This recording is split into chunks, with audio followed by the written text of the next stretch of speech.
Hoy vamos a analizar a fondo un suceso que, bueno, ha sacudido el tablero internacional. La operación estadounidense en Venezuela del 3 de enero de 2026. Sí, los materiales que hemos revisado lo dejan muy claro. No es un hecho aislado, para nada. Es más bien el último capítulo de una partida geopolítica muy larga, ¿no?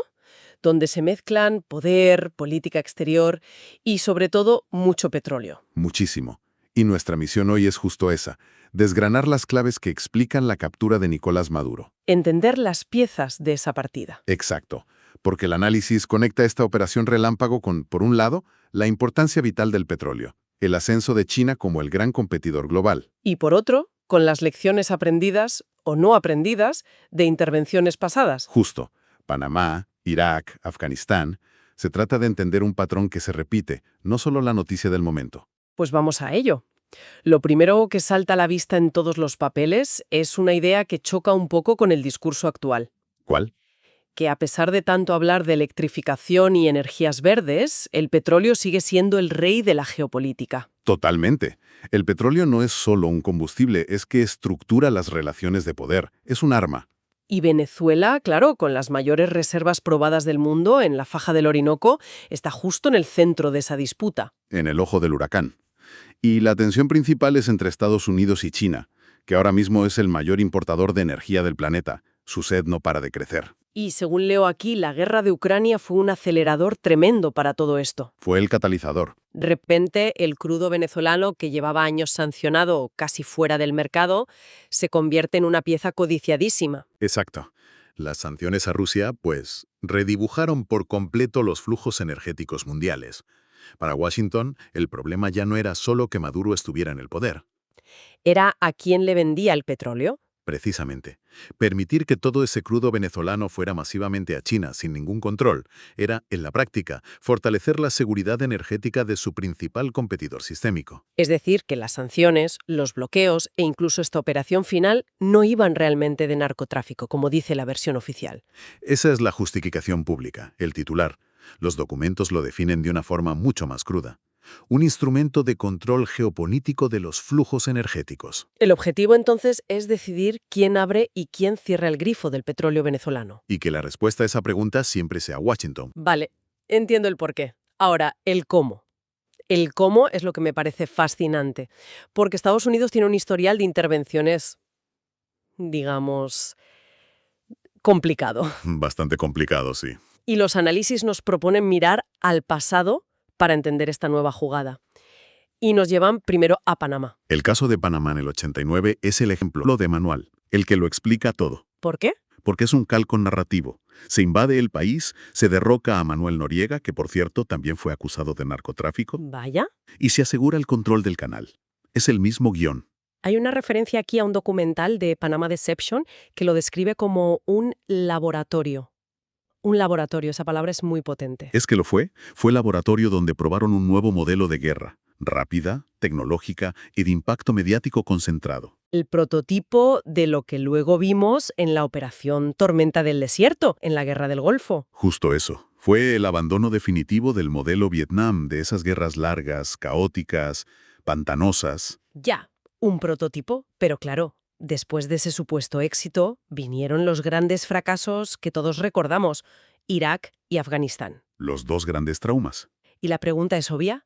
Viendo esos desastres, ¿por qué iban a pensar que en Venezuela iba a ser diferente? Es que no aprendieron nada. Esa es la clave de todo el asunto. Y la tesis de los documentos es que sí que aprendieron algo. Pero aprendieron qué es lo que no hay que hacer. ¿Y qué es lo que no hay que hacer? El nation building. En Irak y Afganistán, el error estratégico fue el mismo.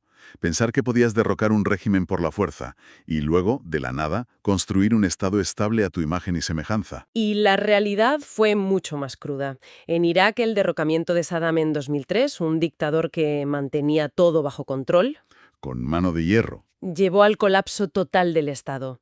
Y ese vacío de poder lo ocuparon facciones armadas, guerra civil y, al final, el surgimiento del Estado Islámico. Un caos absoluto. Y en Afganistán, un proceso muy parecido. Se expulsa a los talibanes en 2001, se invierte en 2 décadas una millonada. Y miles de vidas. Y miles de vidas, para que en 2021 los mismos talibanes vuelvan al poder.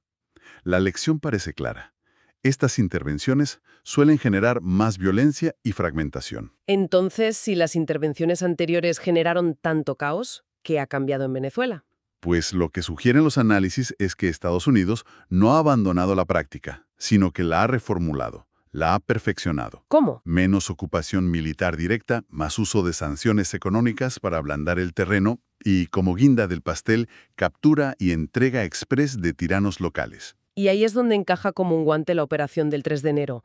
No es una invasión, no es una ocupación, es otra cosa. Es un nuevo capítulo en la doctrina del Blitzkrieg tecnológico, una operación quirúrgica rapidísima de la Delta Force. Los detalles son increíbles. Ataques aéreos para neutralizar defensas, el asalto a Miraflores y la captura de Maduro en pantuflas. Una imagen para la historia, desde luego. Y todo bajo cargos de narcoterrorismo emitidos por un tribunal de Nueva York en 2020. O sea que estaba todo preparado desde hacía años. Todo. Y un dato clave: 0 bajas estadounidenses reportadas. 0. Frente a unas 40 entre venezolanos y cubanos. Demoledor. Pero aquí viene el giro fundamental, la supuesta lección aprendida de Irak y Afganistán. Exacto. En lugar de desmantelar todo el aparato estatal chavista y crear un vacío de poder, Que fue el gran error en Irak. la nueva estrategia es lo que llaman una administración remota. Administración remota. Suena a teletrabajo geopolítico. ¿Qué significa eso? Pues significa que, en lugar de destruir el Estado, lo tomas desde dentro. La idea es mantener a los actuales funcionarios en sus puestos, al menos durante la transición. Un momento. La estrategia es dirigir el país manteniendo en sus puestos a la misma burocracia del régimen que acabas de derrocar. Suena raro, ¿verdad? Pero se prioriza la continuidad operativa, que los ministerios sigan funcionando y, sobre todo, que la industria petrolera se reactive cuanto antes, con firmas como Chevron o ExxonMobil. O sea, el objetivo no es crear una democracia perfecta en Caracas. El objetivo es estabilizar la producción de petróleo y asegurar su control. Es un enfoque mucho más pragmático. Y, si me apuras, más cínico. Entiendo. Entonces, si miramos el día después, ¿quién gana y quién pierde en este nuevo escenario? El panorama es complejo. Muy complejo. Por ejemplo, María Corina Machado, la candidata favorecida por Europa, premio Nobel, parece que no se alinea con las preferencias de Trump. Es que ella representa una ruptura total, una limpieza ideológica.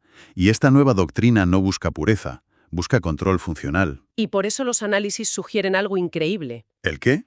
Que los grandes supervivientes podrían ser los propios funcionarios chavistas, figuras como Delcy Rodríguez, que se adaptarían a este nuevo marco pragmático. Totalmente. Hay una frase en los documentos que lo llama, con mucha ironía, la revolución permanente, aunque ahora con acento yanqui. Es tremendo. Demuestra que las ideologías son flexibles cuando el poder está en juego. Siempre lo han sido. ¿Y qué pasa con Maduro? Se especula que ya está calculando sus opciones para negociar un acuerdo en Brooklyn. Por supuesto. Tiene información clave de negocios, de política. La usará para evitar un destino como Guantánamo o El Salvador. Es un superviviente. Y no podemos olvidar a los 9 millones de migrantes venezolanos. Su esperanza inicial podría convertirse en desilusión, ¿no? Muy rápidamente. Al ver que la misma estructura de poder que los expulsó, en gran medida, sigue ahí. Y al final, la conclusión más cruda es que la verdadera tragedia recae sobre las familias de los fallecidos en la operación. Las víctimas que quedan en las notas a pie de página de la geopolítica. Siempre. En resumen, lo que hemos analizado es que la intervención en Venezuela no es un hecho espontáneo. Es la culminación de décadas de política exterior estadounidense. Es la evolución de sus tácticas para controlar recursos. Aprendiendo de los errores del pasado, no para dejar de intervenir, sino para hacerlo de una forma diferente, más quirúrgica y quizás más cínica. Exactamente. Y esto plantea una cuestión fundamental sobre el poder en el siglo XXI. La clave ya no es solo la posesión del recurso, sino el control sobre su flujo. ¿Quién decide cómo, hacia dónde y bajo qué condiciones se mueve? Y para cerrar, el análisis nos deja una reflexión final en el aire. A ver. Si esta nueva doctrina de administración remota evita el caos de Irak, pero mantiene en el poder a gran parte de la estructura de un régimen autoritario, ¿se puede hablar realmente de liberación o es simplemente un cambio de gerencia? Es una pregunta muy potente. ¿Y significa la soberanía en un mundo donde el control de la energía puede justificar una intervención tan directa y a la vez tan calculada?